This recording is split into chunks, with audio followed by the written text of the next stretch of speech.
Die Dschihadisten werden beschuldigt. Ein US-Passagierflugzeug stürzt auf einen der Türme. Diese Bilder werden Die Berliner Mauer, Symbol des Kalten Krieges. And we are calling it iPhone. Today, Apple is going to reinvent the phone. Im Laufe des letzten Jahres kam es auf wichtigen Wertschriftenmärkten in den USA zu einem ebenso unerwarteten wie heftigen Zusammenbruch. Millionen Menschen haben heute in London Abschied genommen von Prinzessin Diana. Der Euro ist da. Schon kurz nach Mitternacht hatten die ersten von mehr als 300 Millionen Europäern das neue Bargeld aus den Automaten gezogen. Abschied vom Jahr, Abschied von den Toten. In Phuket Town gedenken Einheimische und Urlauber der Opfer der Flut. Kurz vor 9 Uhr Ortszeit in New York. Ein US-Passagierflugzeug stürzt auf einen der Türme des World Trade Centers. Wenig später rast eine zweite Maschine in den anderen Turm. Beide Gebäude stürzen kurze Zeit später nacheinander in sich zusammen.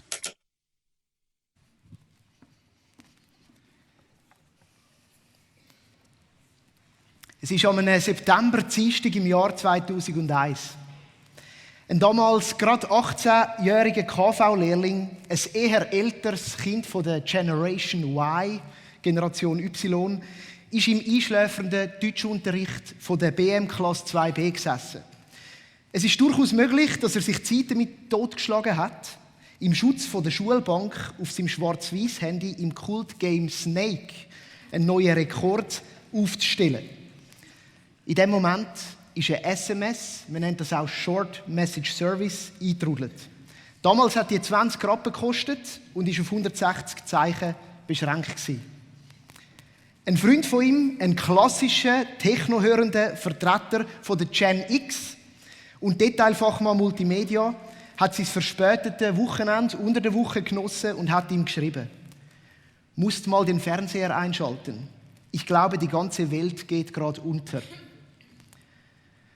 Nach einem kurzen SMS-Wechsel und weiteren 20 Minuten Abwarten bis zum Schulschlussgang hat sich der Ypsiloner aufs Velo geschwungen, ist so schnell wie möglich heimgeradelt. Die hat er den Fernseher eingeschaltet und er hat 2 brennende Türme gesehen.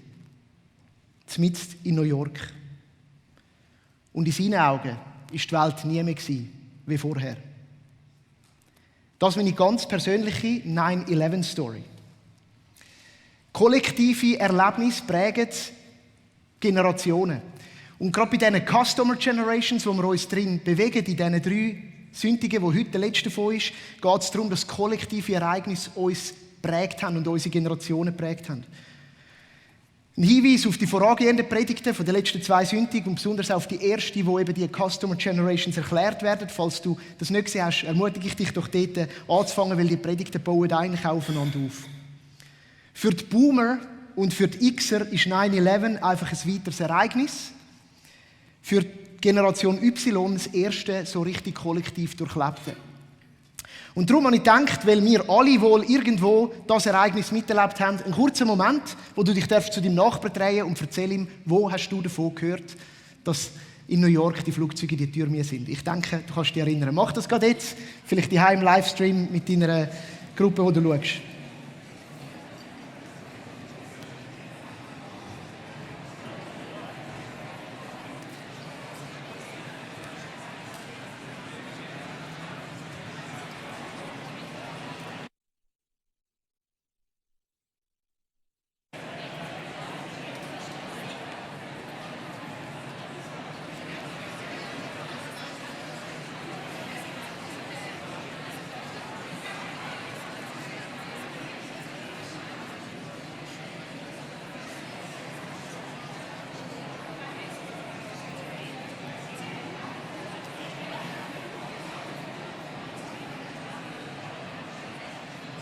Gut.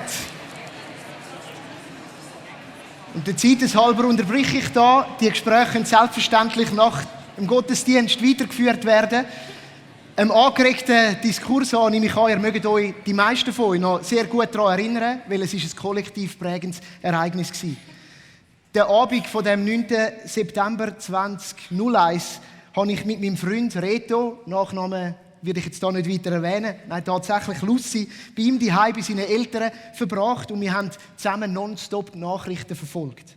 Und wenn ich mich richtig besinne, ich bin allerdings unsicher und ich konnte es auch nicht mehr verifizieren, hat dann am Mittwoch drauf in einer Kirche namens GVC Kirche Hegi mit einem Gebäude namens Müllisaal ein Gebetsabend stattgefunden, wo wir Kleingruppen, wo normalerweise Hauszellen damals noch, wo normalerweise am Mittwoch stattgefunden haben, zusammengerufen hat zum Betten für die doch herausfordernde Situation, wo die Welt drin steht. Vielleicht geht sie ja bald unter und vielleicht ist der 3. Weltkrieg vor der Tür.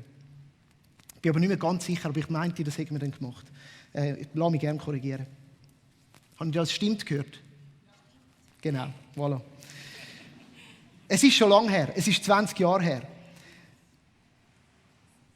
Und 9/11 ist wohl nicht nur für die Generation Y, aber für sie besonders ein prägendes Ereignis. Bevor wir aber jetzt so richtig in das Y einsteigen, in das Why, in das Warum, eine kurze Geschichte von Jesus.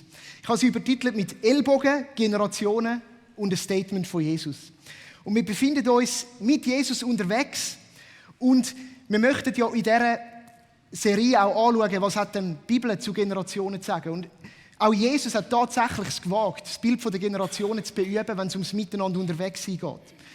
Und wir möchten mit dieser Serie die Vielfalt der Generationen lieb machen, Verständnis für Unterschiede untereinander gewinnen, für Herausforderungen und Stärken, die die einzelnen Generationen haben. Und genau darum thematisieren wir das hier in unseren Gottesdiensten. Weil wir glauben, das ist wichtig für das gemeinsame Unterwegssein. Weil wir sind auch miteinander unterwegs in dieser Nachfolge von Jesus. Und so ist Jesus mit seinen Jüngern gewesen. Mit seiner Gruppe von Teenagern. Also ich stelle mir da so eine T-Base-Gruppe, vielleicht knapp My Church vor. Die sind so in diesem Alter gewesen. Und sie haben viel miteinander erlebt. Und ich möchte euch mitnehmen in einen Teil, wo sie dann so mit Jesus eben einen kurzen Austausch haben. Matthäus 18, ab Vers 1 bis 5. In dieser Zeit kamen die Jünger zu Jesus und fragten ihn, wer ist wohl der Wichtigste in Gottes himmlischem Reich? Jesus rief ein kleines Kind, stellte es in ihre Mitte und sagte, ich versichere euch, wenn ihr euch nicht ändert und so werdet wie die Kinder, kommt ihr ganz sicher nicht in Gottes himmlisches Reich. Wer aber so klein und demütig sein kann wie ein Kind, der ist der Größte in Gottes himmlischem Reich. Wer solch einen Menschen oder ein Kind mir zuliebe aufnimmt, der nimmt mich auf. Also Jesus redet mit dieser Gruppe von Halbwüchsigen. Man könnte sagen Halbstarken. Jugendliche, irgendwo Alter zwischen 12 und 20, vielleicht auch ein bisschen drüber noch. Und ich denke, sie sind stark in ihrer Gruppe. Sie haben sehr grosse Unterschiede unter sich auch gehabt, aber sie haben doch auch eine Gruppendynamik gehabt. Ich stelle mir das so vor. Sie haben einiges zusammen erlebt. Im einen Evangelium wird uns berichtet, dass gerade vorher sie so ein identitätsstiftendes kollektives Ereignis hatten. Einige von ihnen haben mit Jesus auf den Berg können von der Verklärung. Ich meine, das macht etwas mit dir. Du erlebst Gottes Herrlichkeit mitten unter dir. Das schafft es miteinander. Aber anscheinend haben sie sich auch leisten können, doch so gewisse Fragen sich zu stellen. Ja, wer ist denn der Wichtigste? Einerseits in unserer Gruppe, andererseits vielleicht auch im Vergleich mit anderen so Gruppen, die umgezogen sind, mit anderen Generationen. Und Jesus provoziert. Und er holt das Kind in ihre Mitte, das zum Schwächsten, das die Gesellschaft zu bieten hat, erzählt hat. Das ungeschützteste, Schwächste, in dem Sinne auch nicht sonderlich angesehen. Und er stellt es in die Mitte und sagt, wer nicht wird wie so ein Kind, der hat keinen Anteil am Himmelreich. Der hat keinen Anteil an dem, was ich bringe. Das Himmelreich. Fülle, Frieden und so weiter. Und der nimmt am Ende auch mich nicht auf. Weil wer so ein Kind anfängt aufzunehmen, der nimmt mich auf, Jesus. Also ich bin zu finden, mitten in dieser Generation, die in der damaligen Zeit eher als gering geschätzt worden ist, eher niedrig angeschaut worden ist. Und keiner von diesen T-Base, My Church, Small Group Teilnehmer hätte wollen mit der Kids Church verglichen werden. So ein bisschen, um die Dynamik aufzuzeigen. Und ich glaube, es ist eine Frage, die auch der Text heute an uns stellt. Und es ist, dass sind wir bereit, um über den Tellerrand von unserer Gruppe, von unserer Generation hinweg zu schauen. Und ich denke, die Dynamiken haben sich teils verändert. Was angesehen ist und weniger angesehen, das ist bei uns nicht mehr gleich. Gesellschaftlich hat es da andere Dynamiken. Aber die Frage ist hören wir Jesus in Ruf, der sagt, schau über den Tellerrand, weil meistens findest du mich dort. Nicht bei dir selber, nicht in dem, wo du schon alles hast, nicht in dem, wo du das Gefühl hast, du weisst es, sondern schau darüber aus. Ich verkünde euch eine umgekehrte Realität.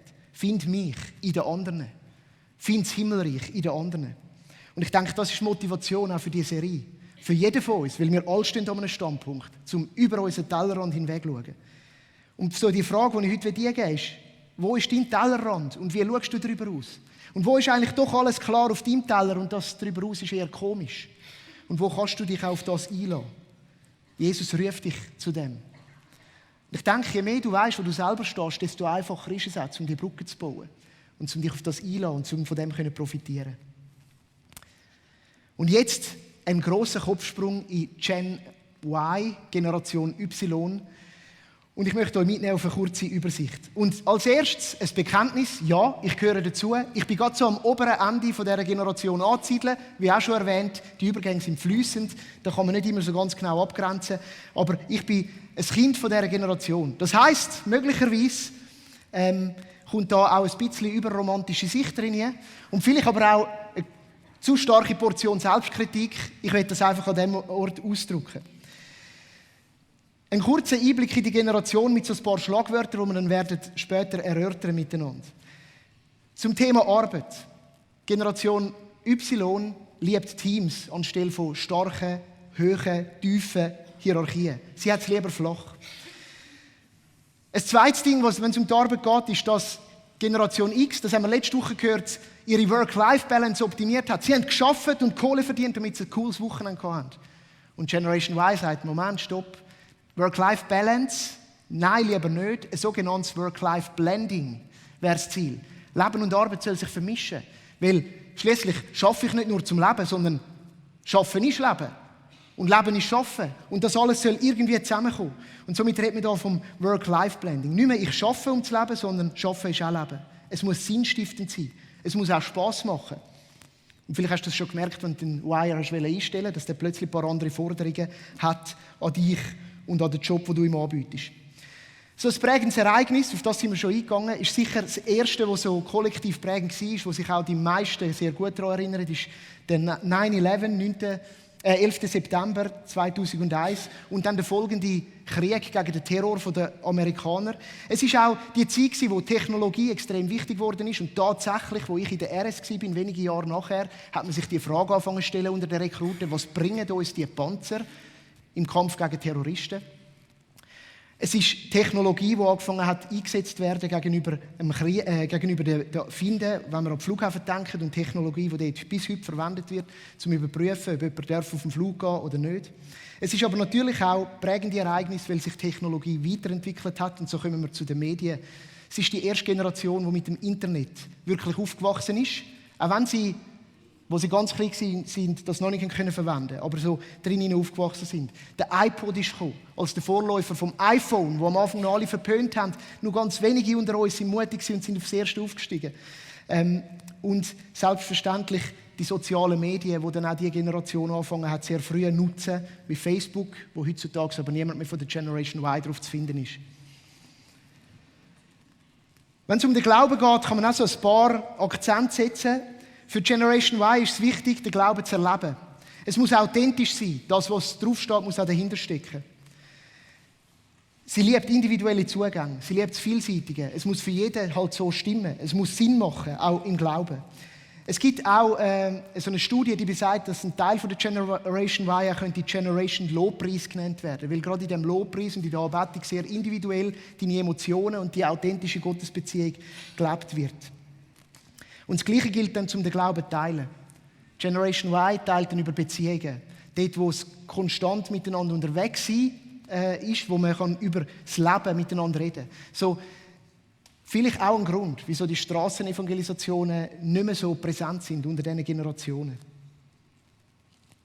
Wir werden jetzt miteinander ein bisschen tiefer einsteigen. Und ich habe den Titel genannt «Why? Why?»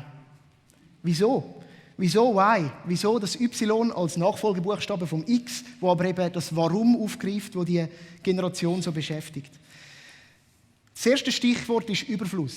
Generation Y ist die erste, die eigentlich von Anfang an im Überfluss gelebt hat. In der westlichen Welt. Das ist ganz klar. Das ist sehr ein enger Blick auf die westliche Welt. Sie sind die Ersten gewesen, die es nicht einfach am Sonntagsessen gegeben hat, sondern unter der Woche schon Sonntagsessen gegeben hat. Sie sind die Ersten gewesen, die genug hatten. Und somit kann man sich plötzlich die Frage stellen, das war selbstverständlich auch beim X schon Teil so gewesen, aber das X hat dann so mal das noch richtig genossen und das Y hat gesagt, ich habe ja Überfluss, brauche ich den überhaupt? Überleben war früher gewesen, Aufstieg in Form von Statussymbol auch, Jetzt ist die Zeit zum Optimieren. Man hat tatsächlich plötzlich die Möglichkeit, zum hinterfragen, ob der Überfluss, den man hat, wirklich sinnvoll ist. Weil eigentlich muss es eigentlich am Schlussendlich wirklich Sinn machen. Und es ist so vielleicht auch ein typisches Phänomen in dieser Maslow'schen Bedürfnispyramide, wo zuerst die Grundbedürfnisse hat und dann geht es immer weiter und am Schluss muss es eben sinnstiftend sein. Und wenn man alles hat, dann kann man sich tatsächlich leisten, die Frage wieder zu stellen. Warum? Und das ist das nächste Stichwort. Warum? Man kann es sich erlauben, die Frage zu stellen. Und das ist ein Privileg von dieser Generation. Warum machen wir die Sachen so, wie wir sie machen? Warum glauben wir das, was wir glauben? Warum machen wir es nicht anders? Warum sollte das so gut sein, wie man es mir sagt? Warum sind unsere Strukturen so? Warum muss der Chef alles entscheiden, wenn er eigentlich gar nicht alles am besten weiß?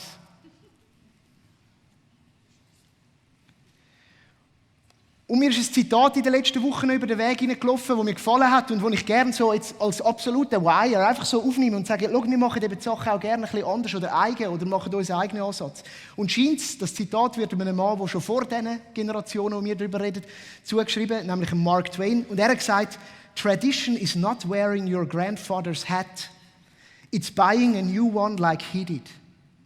Also, Tradition heisst nicht, dass du den Hut von deinem Großvater trägst, sondern es heisst, dass du einen neuen kaufst, ganz in dem Sinn, wie er das gemacht hat. Und mir gefällt das. Und zwei will das. Zwei hinterfragt. Zwei will neu etwas herausfinden, neu starten. Und hinter dieser Frage «Why» steckt schon noch ein bisschen mehr. Das ist nicht einfach, weil man Lust hat und weil es einfach cool ist, sondern es ist am Ende eben die Suche, und ich habe das schon angetönt, nach zwei Sachen im Hauptfokus, nach Sinn und nach Authentizität. Das ist dieser Generation ganz wichtig. Alles muss Sinn machen. Und jetzt kann man sich schon fragen, ja, geht das überhaupt? Alles muss sinnstiftend sein. Es ist ein Teil von dem Selbstverwirklichungsbedürfnis, das eben hoch in dieser Maslow-Pyramide kommt, aber auch ein Teil von dem nächsten Bedürfnis, vielleicht auch nach Transzendenz, das ja der Maslow dann noch angefügt hat, nach Göttlichem, nach göttlicher Beziehung. Ich suche den Sinn vom Leben. Und das Zweite ist, es muss authentisch sein. Werte, Gedanken, Emotionen und Überzeugungen, die man teilt, müssen sich im Leben widerspiegeln. Sonst kann man das nicht ernst nehmen. Das, was vordergründig vorgibt, sein, muss auch dahinter stecken. Wenn etwas suspekt erscheint, wird es erst recht hinterfragt. Und so sucht man eben den Sinn überall. Auch in der Arbeit. Und man sagt, irgendwo muss die Arbeit Sinn machen, also muss sie auch Spass machen, also muss sie mich erfüllen, also muss sie zum Beispiel auch so sein, dass ich gerne dort bin. Und siehe da, so haben zwei junge Jugendpastoren vor ungefähr 7 Jahren, würde ich sagen, es gewagt, im 2. Stock von der Parkarena, das erste Mal in der Geschichte von der GVC, ein Sofa, das noch übrig geblieben ist von irgendwelchen Requisiten und man hat es hinter der Bühne verstaut, in ihr Büro reinzunehmen und in eine Ecke zu stellen. Weil man könnte ja auch mal aufs Sofa liegen und etwas lesen, statt dass man am Tisch sitzt. Und es hat im 2. Stock von der Parkarena unter den Angestellten ein Gemurmel gegeben und gesagt, du, arbeiten die überhaupt noch? Oder machen die eigentlich nur Pause? Wiederum war natürlich der Fokuspunkt in diesem Büro und alle Jugendlichen sind zu ihren Pastoren gekommen, weil man endlich auf dem Sofa sitzen und mit ihnen einen Kaffee trinken und reden. Ich tue natürlich jetzt beschönigen und ein bisschen provozieren, aber es ist tatsächlich so. Und ein paar Jahre später bauen wir das Town Village und siehe da, in jedem Büro hat es ein Sofa. Und es ist überall da. Und vielleicht sind die Büros eben auch das Kind von unserer Zeit und von dieser Generation, die da jetzt auch stark am Prägen ist. Ein weiterer Schwerpunktbegriff für Generation Y ist das World Wide Web, WWW, Internet. Auch wenn das Internet erst während ihrer Lebzeiten so richtig durchgebrochen ist, sind sie doch die erste Generation gewesen, die damit gross geworden ist. Ein kleines Beispiel wieder aus meinem Leben. Ich war der Erste in unserer Familie, der einen Computer in seinem Zimmer hatte. Nicht der Erste, der einen Computer in seinem Zimmer hatte, aber einen internetfähigen Computer. Und ich habe dann die Telefonleitung doch stundenlang besetzt und die ist in die Höhe geschossen. Und meine Eltern haben nicht immer noch Freude gehabt, weil sie da unten auch so nickend bestätigen. Und so ist es so gekommen, dass ein Teil dieser Generation eben schon als digitale Eingeborene bezeichnet werden, weil sie sehr früh mit dem in Kontakt gekommen sind oder eben schon von Anfang an von dem, was sie sich erinnern. Und sie sich einen Weg in dem hinein finden können. Und Technologie, die hat das Leben verändert, das wissen wir alle. Und vielleicht im Unterschied zum X, wo wir letzten Sonntag angeschaut haben, wo Statussymbole auch noch etwas sehr wichtig sind, weil man hat ja schliesslich eben geschafft, damit man es sich leisten konnte, sind Statussymbole immer noch wichtig fürs Why, aber der Status hat sich verändert und es geht eigentlich nicht mehr darum, etwas zu besitzen, sondern es geht darum, etwas verfügbar zu haben. Also ich brauche nicht einen coolen, mega schönen Mercedes. Also vielleicht schon. Dann, wenn ich irgendwo an einer schönen, zum Beispiel die Stadthausstrasse in Winterthur abfahre, dann wäre es gut. Wenn es aber Sommer und schön und sonnig ist, will ich am liebsten das Cabriolet. Und dann, wenn ich campen gehe, will ich eigentlich ein VW, so ein richtig schönes Büsschen. All das kann ich nicht haben. Also mache ich es mir verfügbar. Ich buche mein Wochenende nicht im Chalet, das ich seit 20 Jahren habe, in den Bergen und immer das Gleiche ist, sondern auf Airbnb. Und dann kann es auch mal eine Villa sein in Südfrankreich. Für ein Wochenende. Und ihr seht, die Technologie hat das möglich gemacht. Wir leben in einer Zeit vom Teilen und Sharing und ich weiss, dass das alle Generationen ja auch anfangen zu geniessen. Man macht es verfügbar. Nur noch wenige Leute, und wir würden sie vielleicht Nerds nennen, haben eine CD-Sammlung unter uns. Die meisten haben ein Musikabo und ziehen sich das aber, was sie brauchen und lassen es nachher wieder gehen. Bei den Autos machen wir es auch so. Also der Status, der zeichnet sich aus durch das Zeug muss verfügbar sein. Das ist so eine der Dynamiken, die spielt in dieser Generation. Optimierung in dem Sinn. Jetzt selbstverständlich hat die Generation Stärken und Schwächen. Und ich möchte mit euch auf die paar Stärken und auch Herausforderungen eingehen und die aufgreifen. Ich glaube, man kann sagen, dass Y darf dankbar sein gegenüber der Gen X, weil ein paar Sachen, die sie angestoßen haben, die sie mit aller Kraft sich auch eingesetzt haben dafür, Lifestyles, die sie angefangen haben, versuchen umzusetzen, die dürfen wir jetzt leben. Und wir können aufspringen und wir machen es jetzt so richtig und ganz und manchmal löst das dann auch ein bisschen Neid aus.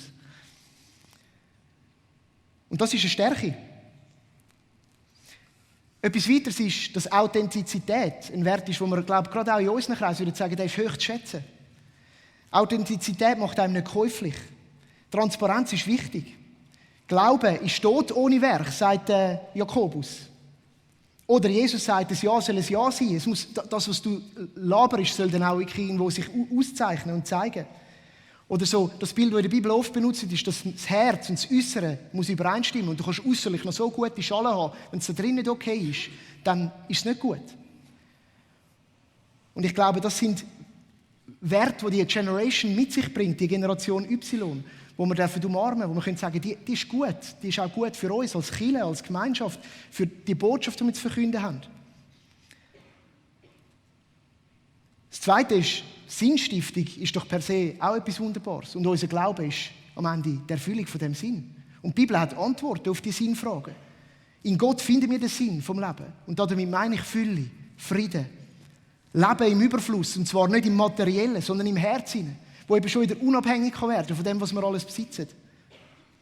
Und es geht dann eben plötzlich nicht einfach nur darum, sich sein Füdli in den Himmel zu retten mit einem einmaligen Übergabegebet, sondern irgendwie muss das mehr sein. Und das Sehnen hat die Generation. Es muss sich im Alltag zeigen. Es muss sich irgendwo zeigen, dass der Glaube Hand und Füße hat. Und nicht nur immer auf den Bühnen vom Alltag, sondern im alltäglichen Leben. Und ich denke, auch eine Stärke ist Teamorientierung. Und der Ausbruch aus teils ungesunden Hierarchien, wo auch Machtmissbrauch geschehen kann. Und selbstverständlich hat die Generation Herausforderungen und Schlagseiten. Und vielleicht das Erste, was ich hier erwähnen will, ist, Beweislast fehlt uns. Während Boomers jetzt schon eigentlich gerichtet werden können, und man kann sagen, was sie gut gemacht haben und was nicht, ob man das denn soll, ist noch die andere Frage. Und beim X auch schon sich so Tendenz abzeichnet, stehen wir da und sind sogar am richtigen starten. Und ja, man kann es noch nicht genau sagen, wie es rauskommt. Und darum gibt es auch ein paar kritische Blicke, die auf die Generation geworfen werden. Es gibt so ein Wort, wie bei den Boomers, okay, Boomer, das haben wir vor 2 Wochen gehabt, das tut man uns zuweisen. Und man sagt den Begriff Millennial Bashing, also das Schlafen der Millennials, Millennials als ein anderer Ausdruck für die Gen Y. Man sagt ihnen, sie seien Egos, sie seien anspruchsvoll, sie seien ungeduldig, sie seien überempfindlich und sie seien nicht fähig, Entscheidungen zu treffen. Bis hin zu faul, obwohl selbst würde ich jetzt endgültig wirklich sagen, das stimmt nicht. Aber ich bin ja ein Kind von dieser Zeit. Und dort drin stecken Sachen wie, dass es einen sehr ambivalenten Umgang gibt in dieser Generation Y mit Verantwortung. Es ist nämlich die erste Generation, die frisch ab dem Studium kommt und sagt, ich will Chef werden. Also wenn ich schon da arbeite, dann muss ich Verantwortung haben. Und wenn sie dann überkommen, dann sind sie unsicher, ob sie sie einnehmen wollen. Sie sind nicht ganz sicher, welchen Weg das einschlagen sollen. Weil sie hinterfragen ja sich selber die ganze Zeit. Und wenn du dich immer in Frage stellst, dann bist du auch nicht so ganz sicher, wodurch das gehen soll.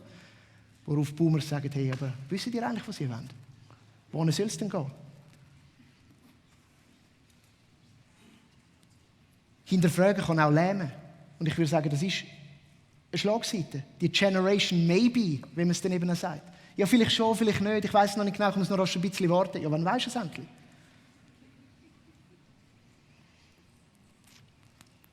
Das andere ist, dass es auch so eine Ambivalenz gibt zwischen dem Teamgedanken und der Einsamkeit. Statistiker sagen, dass in den vergangenen 30 Jahren die Einsamkeit sich verdreifacht hat. Und dass die gefühlte Teamorientierung, die durchaus da ist, und das sieht man auch gerade in Firmen, wie das der Wunsch da ist, von dieser Generation im Team zu arbeiten, manchmal auch damit man die Verantwortung einfach nicht allein tragen muss, dass das da ist, aber gleichzeitig Einsamkeit auch gross ist. Und dass soziale Medien eben die Gemeinschaft nicht immer abbilden können und auch nicht immer der Ersatz können sein für das. Und so nennt man die Generation manchmal auch Ego-Taktiker, weil am Ende ist das Team immer im Vordergrund, aber dann, wenn es wirklich darum geht, für dich zu schauen, schaust du doch noch besser für dich. Es ist, sich die Optionen offen halten und in dem Moment dann auch gar keine Rücksicht mehr zu nehmen auf andere. Und das ist so eine Ambivalenz, die drin steckt. Und über das müssen wir reden und über das muss sich die Generation Gedanken machen.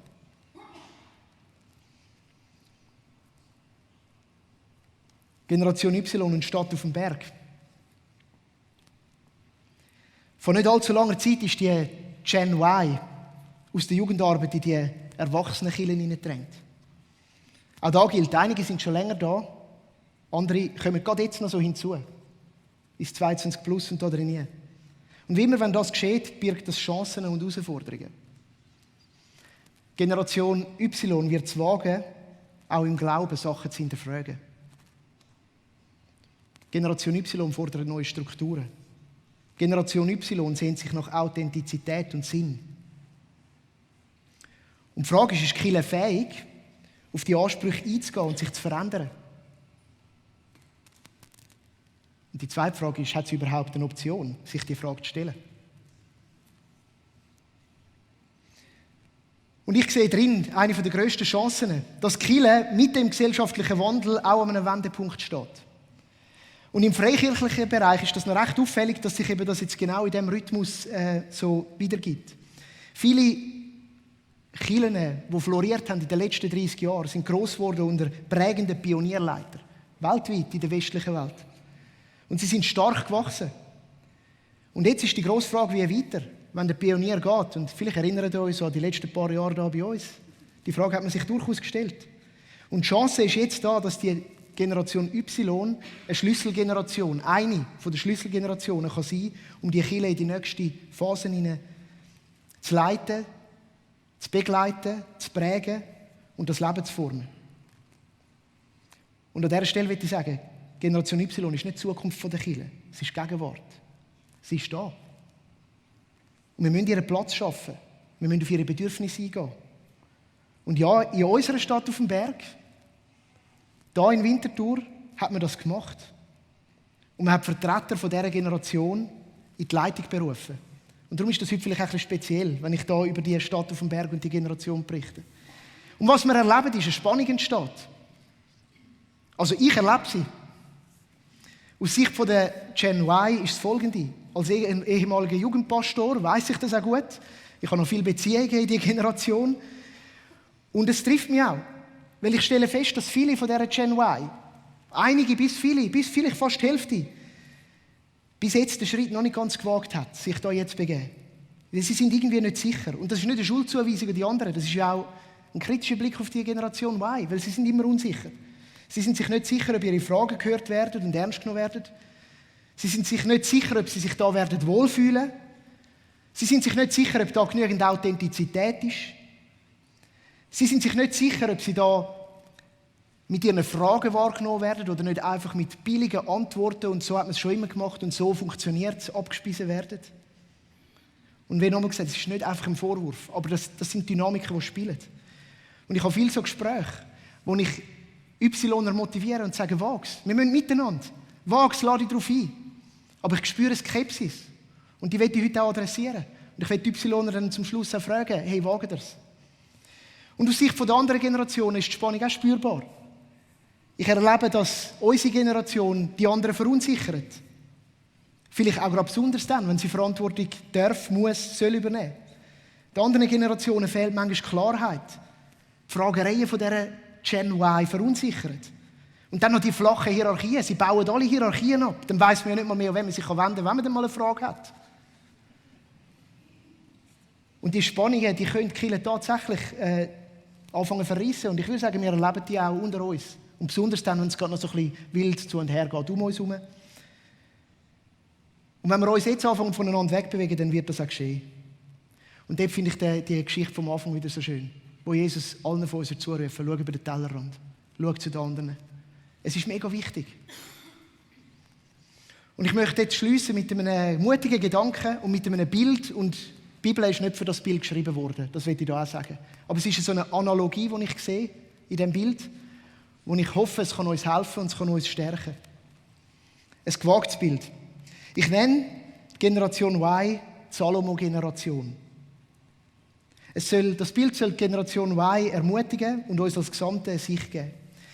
Ich sehe ein paar Parallelen zwischen dem Salomo und dieser Generation. Der Salomo war ein junger Mann, etwa 20, als er zum König berufen worden ist. Und er hat die Verantwortung übernehmen, dürfen übernehmen. Ist immer ein bisschen beides, oder? Und er hat es gemacht. Und er hat sie übernommen und ehrlich gesagt ist all das, was er übernommen hat, von seinen Vorgängern härter gekämpft worden. Ich meine, der Saul war der erste König und der David hat nachher so das Reich in die erste Blütezeit hineingeführt.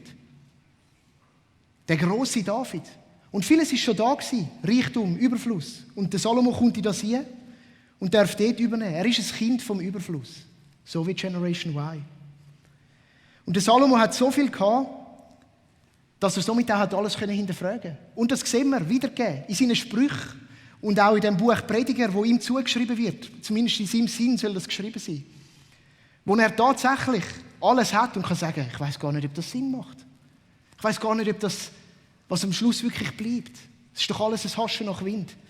Und da sehe ich so viel in dem Salomo drin. Und gleichzeitig hat genau diese Fragerei in eine tiefe Gottesbeziehung hineingeführt. In ein Anerkennen, am Schluss steht Gott über allem. Und so hat das Leben von Salomo einige Parallelen zu unserer Generation.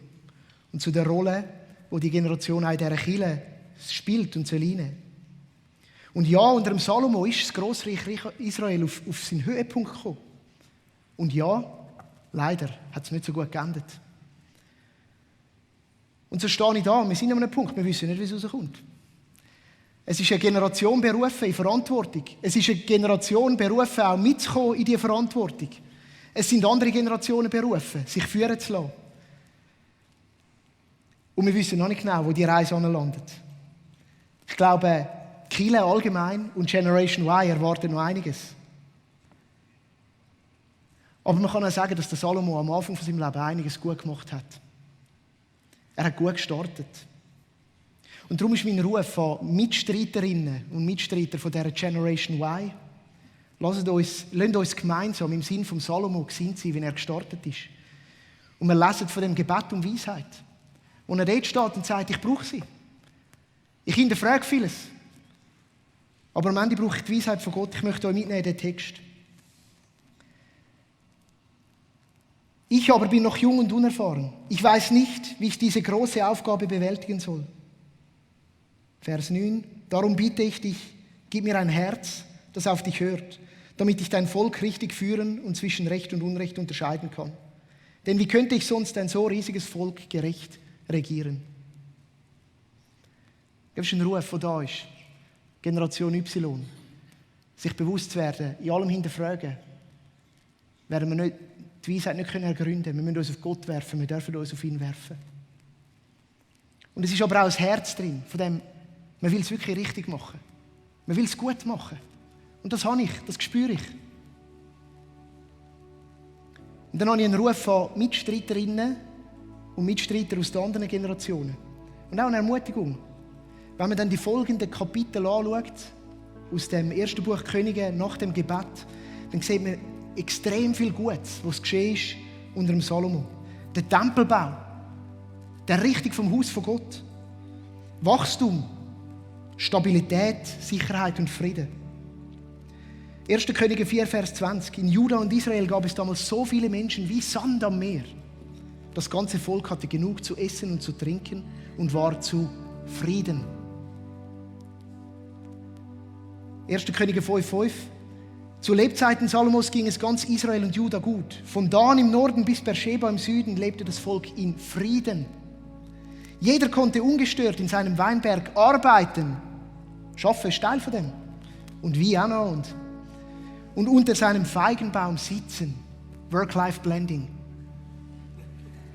Wir arbeiten im Weinberg und ich finde es ein schönes Bild. Wir bringen die Ernte ein. Die Stadt auf dem Berg hat einen Weinberg und wir müssen drin arbeiten.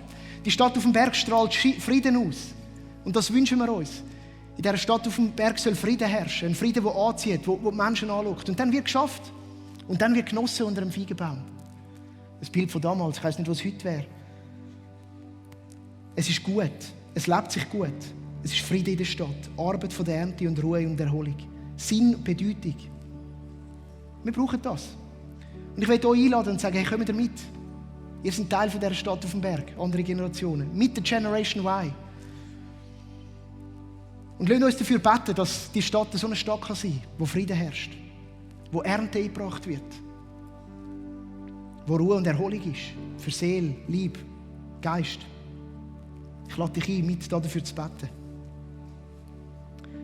Und so möchte ich schließen mit den obligaten Fragen von dieser Serie.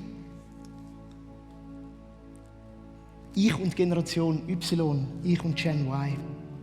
Ich möchte zuerst alle fragen, was kann ich von dieser Generation lernen? Habe ich mit dieser Generation etwas zu bereinigen? Muss ich mich ihr gegenüber vielleicht neu positionieren? Sie werden als Wille da sein. Wie kann ich dazu beitragen, dass sie ihren Platz in der Kirche finden können?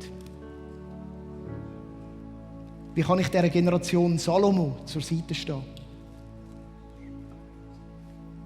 Und Fragen an Generation Y, wenn du dich dazu zählst.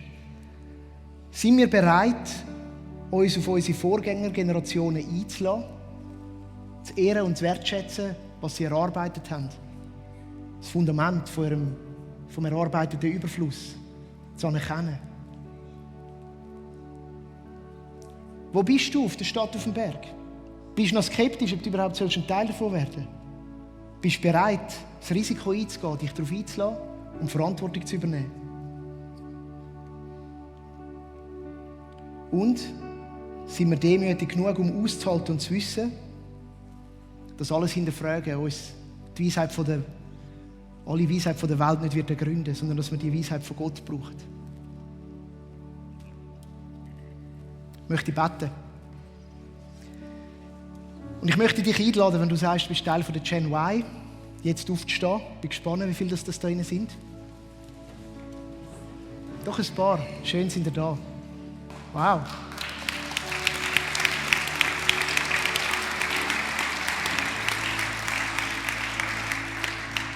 Und ich möchte beten für uns. Herr, mach uns mutig. Mach uns mutig, zum Verantwortung zu übernehmen. Wir danken dir vielmals für das, was du uns eingelegt hast. Wir danken dir dafür, dass wir manchmal das Gefühl haben, hey, wir sind noch ein bisschen weiter dahinter. Das ist cool. Aber ich bitte dich auch, dass du uns da drinnen demütig machst. Du uns hilfst zu sehen, auf was wir aufbauen dürfen. Ich bete für Mut und Kraft und ich bete vor allem um Weisheit für uns. Dass wir können die Kirche mitprägen, die Stadt auf dem Berg mitprägen. Dass wir können ehrenhaft in die Verantwortung hineintreten. Dass wir können eine Schlüsselgeneration sein, wenn es darum geht, die Kirche in die nächste Phase hineinzuleiten. Wir beten, dass du uns dabei hilfst, führst und leitest. Wir beten, dass du uns Sinn und Erfüllung gibst in all dem, was wir suchen. Dass du der bist, der unsere inneren Durst und inneren Bedürfnisse stillt. Amen. Und ich möchte jetzt gerne umkehren und ihr alle dürfen absitzen und alle anderen dürfen aufstehen. Und die dürfen auch klatschen.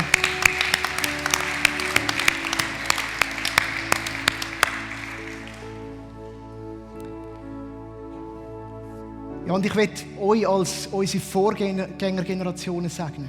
Ich möchte euch segnen mit einem Selbstbewusstsein, dass all die Fragen, die wir an euch stellen, euch nicht dürfen zerstören. Dass all die Fragen, die auch als Vorwurf verstanden werden, euch nicht dürfen den Boden unter den Füßen wegreißen. Ich möchte euch segnen damit, dass ihr unsere Fragen aushalten könnt, dass ihr einen Umgang mit ihnen finden könnt, dass ihr mit eurem Leben Antworten geben könnt und nicht mit euren Mühlern, dass ihr Auch sehen, wie ihr uns an die Seite kommt und uns begleiten, dass ihr befähigt werdet, übernatürlich für das. Ich möchte auch um Schutz beten um eure Herzen, weil wenn so viele Fragen kommen, kann das auch verletzend sein. Ich bete, dass ihr da einen Filter habt, einen Schutz, das Bewusstsein. Und ich möchte euch segnen damit, dass ihr euren Ort in dieser Stadt auf dem Berg finden könnt. Wenn ihr jetzt reinkommen könnt, wo eure Arbeit gefragt ist, wo euer Ausruhen benötigt ist, euer mit anderen zusammen ausruhen, euer Leben teilen. Ich möchte euch segnen, als Schlüsselgenerationen für ein gelingendes Miteinander in dieser Stadt auf dem Berg und für den Weg in die nächste Phase der Kirchengeschichte, von der GVC Winterthur, aber auch vom ganzen Leib Christi. Amen.